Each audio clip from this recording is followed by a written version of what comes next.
Welcome to the audiobook of How to Live on 24 Hours a Day. It is good to have you here. Together we are about to explore a part of life that most people sense but rarely examine with honesty. This is part 1, the time illusion. In the hours ahead, you will hear truths about time that sit quietly beneath the surface of daily life. Truths that shape how you feel at the end of almost every day without you quite knowing why. Consider the last evening you sat down after everything was finished and felt a strange emptiness.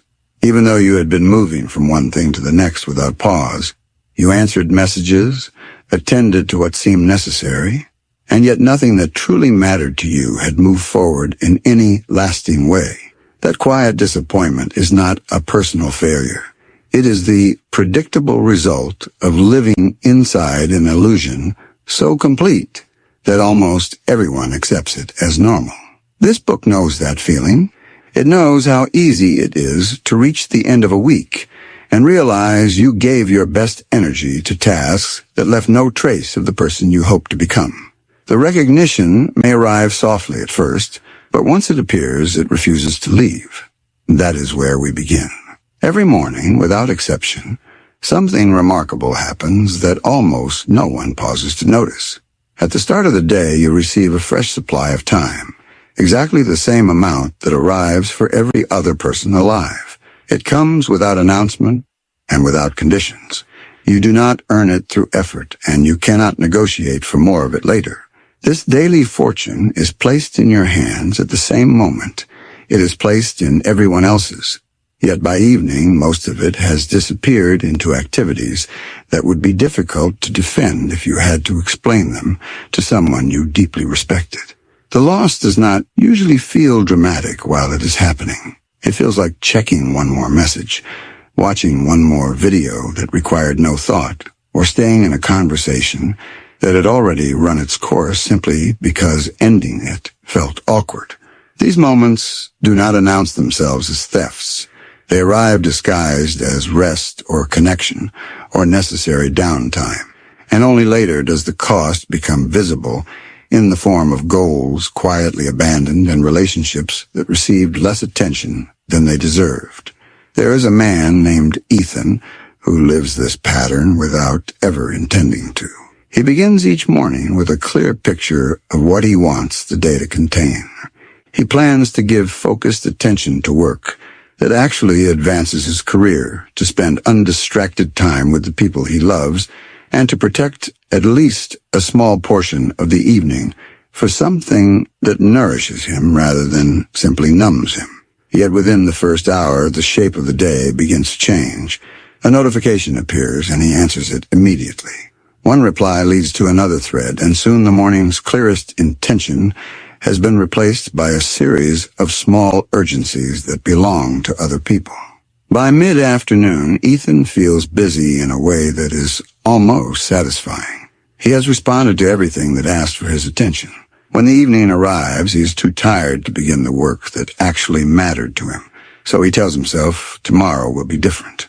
The next morning, the same sequence begins again, and the daily fortune continues to leave his account in tiny withdrawals that never appear on any statement. What makes this pattern so persistent is not a lack of desire to do better. It is the way the mind protects itself from the discomfort of seeing how much time is actually available once the obvious distractions are removed. Most people prefer the feeling of being busy to the clearer, but more demanding feeling of choosing deliberately. Busyness creates the impression that life is full even when the activities filling it produce almost nothing of lasting value.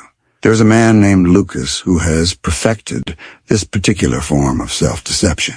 His calendar is crowded from the first hour to the last. He moves between meetings and messages and quick decisions with the energy of someone who believes constant motion equals progress.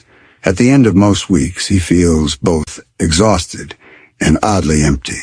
When he tries to name what he accomplished that could not have been done by someone else with less effort, the list shrinks dramatically. The important project that required sustained concentration has been touched only in fragments. The conversation with his partner that would have required real presence has been replaced by updates exchanged while both of them were doing something else. Lucas is not lazy. He is simply caught inside a definition of productivity that rewards visible activity over invisible results, and the cost of that confusion compounds quietly with every passing month. The true price of any minute is not measured by how it feels while it is being spent. It is measured by what could have existed in its place. When you give a minute to one activity, you are simultaneously refusing to give it to every other possibility that existed in that same moment. Most of those alternative possibilities remain invisible because they were never chosen, yet their absence still shapes the life that eventually appears. There is a woman named Claire who spends the first hour after work in a familiar routine that feels harmless. She moves through messages and short videos without any strong sense that anything important is being lost. Only when she looks back across several months does she notice that the book she intended to read is still on the shelf. The skill she wanted to practice has not advanced, and the walks she once enjoyed have been replaced by time that left her neither rested nor enriched. The hidden cost does not arrive as guilt in the moment.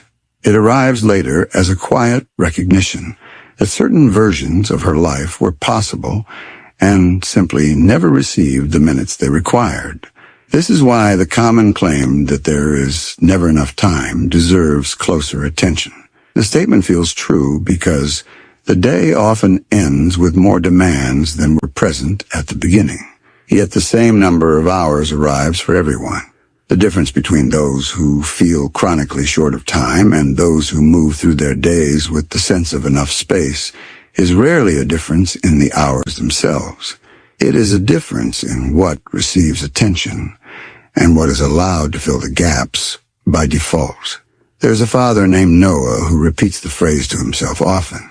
He does not have time to exercise in a way that would actually strengthen his body. He does not have time to read with his children without checking his phone between pages. He does not have time to sit with his own thoughts long enough to notice what he actually wants from the coming year.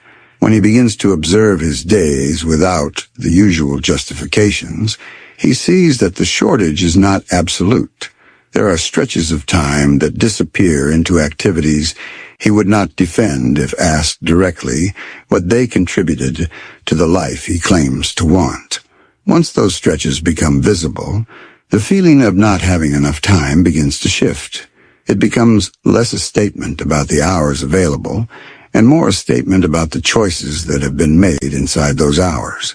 Time is the only resource that cannot be replaced once it has been used. Money that disappears can return through new effort. Trust that has been damaged can sometimes be rebuilt through consistent action.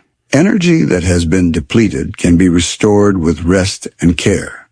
But a minute that has passed cannot be recalled, and every possibility that existed inside it has closed. This irreversibility is what gives time its particular weight. There is a woman named Victoria who learned this truth in a way she would not have chosen. For years, she postponed longer visits with her parents, believing the demands of work and the needs of her own young family would ease eventually. The calls became shorter, the trips less frequent, and the conversations stayed on the surface of things. When her father became seriously ill, the urgency returned immediately. Yet the years of ordinary time that could have been shared were no longer available. The regret she carries is not dramatic in its expression. It surfaces in small moments when she realizes there are questions she can no longer ask and stories she can no longer hear in the way she once could have. That particular form of loss cannot be undone by working harder later. It stands as a permanent reminder that certain opportunities close when time is treated as if it will always be there to be used more wisely tomorrow. The same number of hours arrives for every person, regardless of wealth, talent, or circumstance. This equality is easy to acknowledge in principle and surprisingly difficult to feel in daily life. People who appear to have every advantage still wake to the same 24 hours as everyone else. They may have assistance that multiplies what they can accomplish inside those hours, yet the hours themselves remain fixed. On the other side are individuals with far fewer external supports who nevertheless create lives of substance and direction by treating each day as a resource that must be directed rather than simply spent. The equality of time removes the comfort of believing that some people simply have more of it. It also removes the excuse that circumstances alone determine how fully a life can be lived. What remains is the question of how the hours that arrive for everyone are actually used. Even after these patterns become visible, certain habits continue to operate without drawing attention to themselves. They do not feel like dramatic thefts. They feel like normal ways of moving through a day. One such pattern is the automatic agreement to requests that do not align with what matters most, simply because refusing feels uncomfortable in the moment. Another is the habit of refining work past the point where additional effort improves the outcome, turning acceptable results into slightly better ones at the cost of time that could have served a larger purpose. There is also the quiet decision to fill every gap with something that requires little presence, so that moments of stillness or reflection never quite arrive. These patterns do not announce their cost while they are active. They reveal themselves later in the gap between the life a person intends and the life that actually takes shape. There is a man named Daniel who lived inside several of these patterns at once without naming them. He began most days with a short list of intentions that mattered to him. By mid-morning, the list had been replaced by responses to other people's urgencies and by small improvements to work that was already sufficient. In the evenings, he often chose activities that required almost no initiation energy, because beginning something meaningful after a draining day felt like an additional burden. Only when he began to track what actually happened to his hours did he see how consistently he chose the easier path in the moment, and how rarely the easier path led toward the life he said he wanted. The awareness did not arrive as a single dramatic insight. It accumulated through many small observations until the cost of the old patterns became harder to ignore than the discomfort of changing them. For some people, the shift begins with an event that cannot be explained away. An illness arrives without warning and removes the usual escape routes of busyness. A relationship reaches a point where continued inattention carries consequences that can no longer be postponed. A birthday passes, and the reflection that follows feels heavier than previous ones.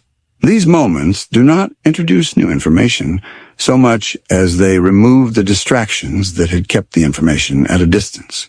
There is a woman named Emma who experienced such a pause when an illness required her to stop almost everything for several weeks. In the quiet that followed the initial frustration, she noticed how much of her previous activity had been motion without clear direction. The conversations she had meant to have, the time she had intended to protect for her own restoration, and the projects she had postponed in the name of being responsible had all been deferred. When she was able to return to her usual rhythm, the questions guiding her choices had changed. She no longer asked primarily what she could complete. She began asking what kind of life was actually being built inside the hours she continued to receive. The awareness that arrives in these moments is not an ending. It is the point at which the illusion begins to lose its power and a different way of moving through each day becomes possible. What comes next builds directly on this foundation, turning the recognition of how time is lost into practical ways of directing it toward what matters most. As we continue, the focus shifts from seeing the patterns to reshaping them, one deliberate choice at a time. As we move from recognizing the patterns that consume time into actively reshaping how those hours are experienced, a deeper layer reveals itself. The hours are not lost only to poor planning or obvious distractions. They are increasingly claimed by something more subtle and more powerful, the ongoing contest for where your mind goes in each moment. What we explore next is the quiet war being waged for your attention, because once you understand how that war works, you begin to see why simply having 24 hours is never enough if you cannot decide what happens inside them. Your attention functions in the modern world as a form of currency more valuable than most people realize. Every time you notice something, linger on it, or allow it to shape your next action, you are spending a resource that cannot be replenished in the same way money or energy can. Companies and platforms understand this with precision. They have built entire systems whose success depends on capturing and holding what you notice, because attention can be measured, packaged, and sold to advertisers who pay for the chance to influence what you think about next. This is not a conspiracy whispered in dark rooms. It is a business model operating in plain sight. And it succeeds because it aligns with deep patterns in human psychology that reward immediate stimulation over long-term satisfaction. You might notice this in your own life when you intend to spend 10 minutes checking one update and find yourself still there 40 minutes later, wondering how the time disappeared. The pull feels personal, yet it is engineered to feel that way. Consider a man named Benjamin who begins most evenings with a clear intention to read or reflect after a demanding day at work. He opens an application on his device to catch up on messages from friends and family, and within moments the design of the experience takes over. New content appears automatically. Notifications arrive with small visual rewards that trigger a quick sense of connection or curiosity. One thread leads to another, and soon Benjamin is no longer deciding what to look at next. The application is deciding for him through endless suggestions and the subtle pressure to keep scrolling so he does not miss anything. By the time he closes the device, his original intention has faded, replaced by a mild mental fatigue that makes starting the book feel like too much effort. The attention he spent was not stolen in a single dramatic moment. It was guided away through small, repeated choices that the system was built to encourage. This brings us to the structures that profit from keeping attention fragmented and restless. The business of distraction has grown into an industry that studies human behavior at scale and then designs experiences to exploit what it finds. Notifications are timed to arrive when engagement is dropping. Infinite scrolls remove any natural stopping point, so the next piece of content is always just a flick away. Algorithms learn what keeps you watching or reading longer, and then serve more of it, regardless of whether it adds anything meaningful to your life. These systems do not require you to be weak or undisciplined. They simply require you to be human, with a nervous system that responds to novelty and social signals.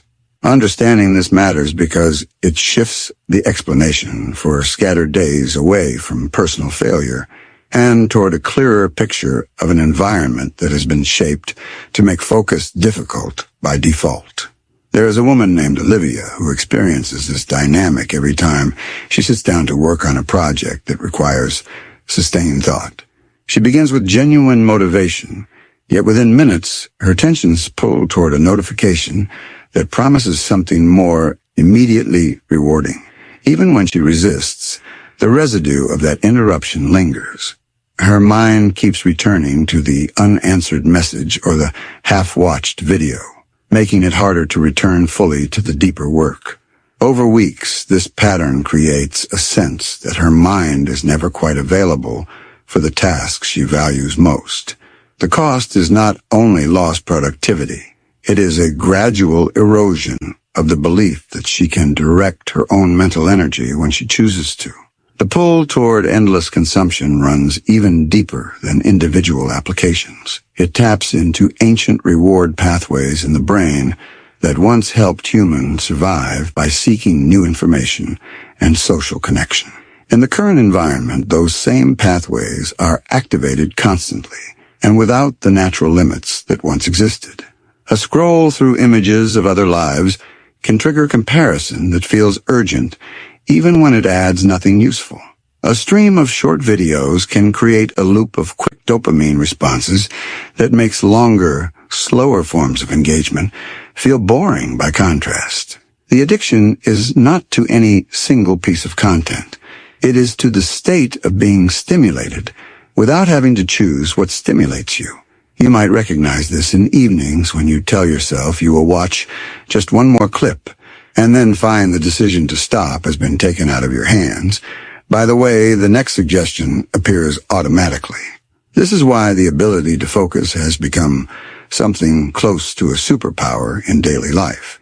In an environment designed to fragment attention, the person who can sustain concentration on one thing for an extended period gains an advantage that compounds over time. Deep focus allows for work that actually moves important goals forward rather than simply keeping pace with incoming demands. It creates space for insights that only appear when the mind is not constantly switching between inputs. Most importantly, it restores a sense of agency. The feeling that you are the one deciding what receives your mental energy rather than reacting to whatever arrives next. There is a man named Daniel who discovered this shift after years of feeling that his days were full, yet his most meaningful projects never advanced. He began protecting small blocks of time where he turned off every possible interruption and committed to one task only. At first, the discomfort was noticeable. His mind kept reaching for stimulation that was no longer available. Over weeks, the discomfort lessened, and the quality of what he produced improved in ways he could measure. The change was not dramatic in any single day. It was the cumulative effect of many hours that were finally spent on what he had chosen rather than on what had chosen him. The mind that moves constantly between inputs does not simply lose time, it loses coherence. When attention switches rapidly, a residue of the previous task remains in working memory, making it harder to engage fully with whatever comes next. This fragmentation reduces the capacity for complex thinking and creative connections that require sustained presence. It also increases a background sense of mental fatigue, even when the body has not exerted itself. There is a man named Lucas who experiences this as a constant low-level agitation.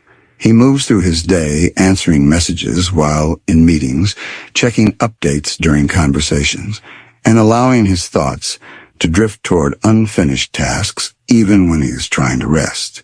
By evening, his mind feels crowded with half-processed information that never quite settles. The agitation is not caused by any single demand. It is the result of never allowing his attention to complete one cycle before beginning another. Mental clutter carries costs that extend beyond productivity. When the mind is filled with unresolved inputs and competing demands, anxiety tends to increase because the brain interprets unfinished mental tasks as potential threats that need monitoring.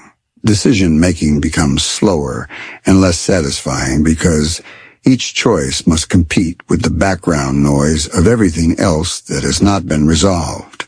Creativity suffers because novel ideas often require quiet space in which unrelated thoughts can connect without interference. There is a woman named Claire who began to notice these effects after a period of particularly intense digital engagement. She found herself lying awake at night replaying conversations that had not gone well or worrying about messages she had not yet answered. During the day, she struggled to sit with a single thought long enough to develop it. The clutter was not dramatic. It was the ordinary accumulation of inputs that had never been allowed to settle or be consciously released. Escaping the noise does not require withdrawing from the world or rejecting technology entirely. It begins with recognizing that attention is something you can direct rather than something you must surrender to whatever is loudest. This recognition makes it possible to create small boundaries that protect the mind from constant claims on its energy. It becomes easier to notice when a particular input is adding more clutter than value and to choose differently in that moment.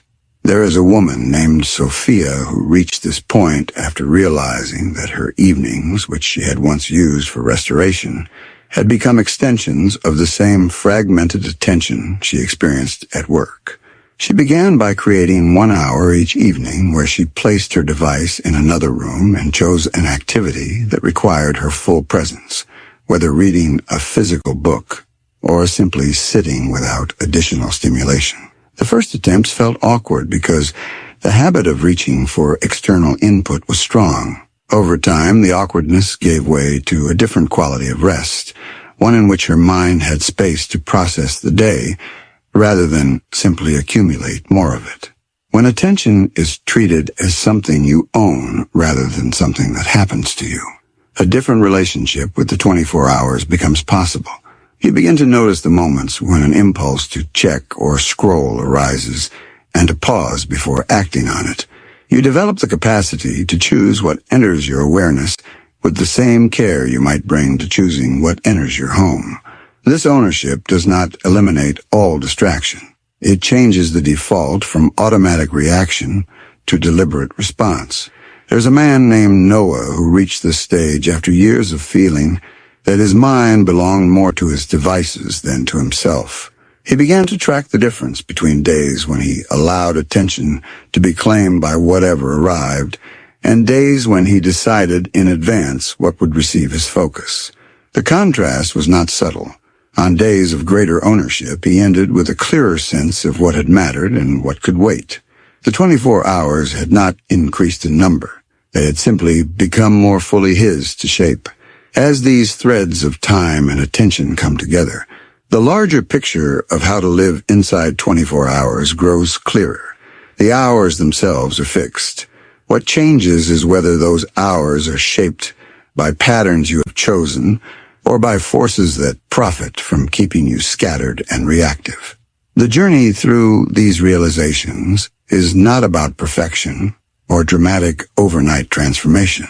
It is about the gradual accumulation of moments in which you notice what is happening to your attention and gently redirect it toward what you actually value.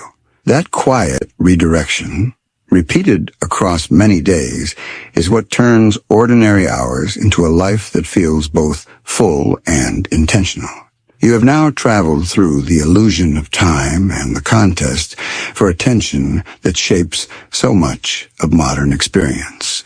Along the way, you have seen how easily hours disappear into patterns that feel normal until they are examined, and how attention can be guided away from what matters without any single dramatic decision. You have also seen that these patterns are not inevitable. They can be noticed, understood, and gradually reshaped through small, consistent choices that return ownership of your mind to you. As you carry these insights forward, you may find yourself pausing more often before the next automatic scroll or response, asking whether this moment is one you are choosing or one that has been chosen for you. Thank you for spending your time with this audiobook. The hours you gave to listening are hours you will never have again, and the fact that you chose to direct them here matters. Take a moment in the coming days to reflect on what stood out most clearly for you. Notice where your attention goes in the ordinary moments between tasks. See what changes when you bring even a little more intention to those spaces. If this journey has been valuable, please support the channel by liking this video and subscribing so that others can find it as well. Your engagement helps more people discover these ideas and begin their own process of reclaiming time and attention. Another powerful book journey awaits in the next audiobook, one that continues to explore how to live with greater clarity and purpose inside the hours we all receive. Until then, remember that the 24 hours ahead are already arriving. The question is no longer whether you have enough of them. The question is what you will choose to do inside them starting now.